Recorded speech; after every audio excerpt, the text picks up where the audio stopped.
What, aside from obvious technical indications like fades for commercial breaks, betrays the fact that a film was made for television? What qualities do telefilms share that speak silently? What separates them from their theatrical big brothers?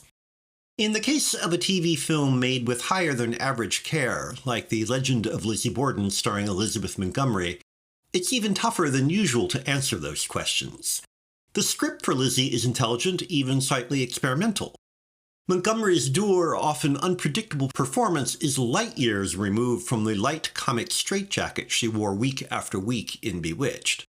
The director, Paul Wenkos, has enough sense of style and atmosphere to keep the film visually interesting, with unusual camera angles and shock cutting that exploits post-New Wave film vocabulary. Those techniques start to indicate some of the problems, however. Leave aside that many were already a little passé by the time Lizzie was made, 1975. The problem is that each arty gesture is practically featured, as if Wenkos and his technicians view them as proof they are making a quote-unquote real movie. Like the parvenu buying his way into high society, the very effort to look like more than a TV movie dooms Lizzie to being recognized as precisely that.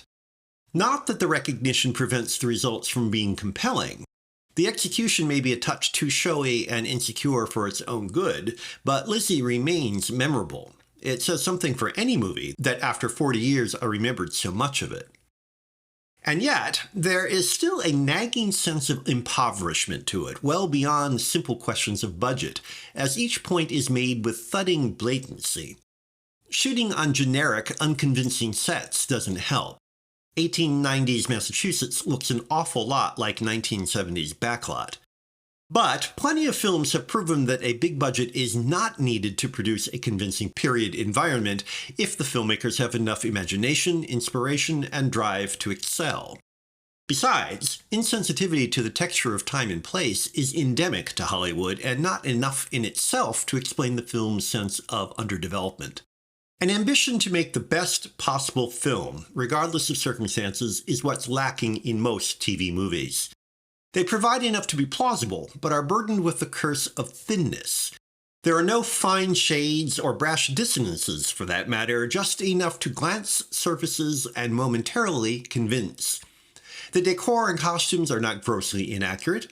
The scripts and performances push all the right buttons, but there is a vaguely tatty air, as if everyone involved feels superior to what they are doing and want to move on to something else.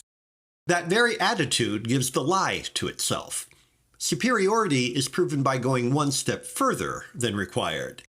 The Legend of Lizzie Borden takes half that step, but still feels as if its makers are waiting for phone calls from their agents with the happy news they've landed a feature.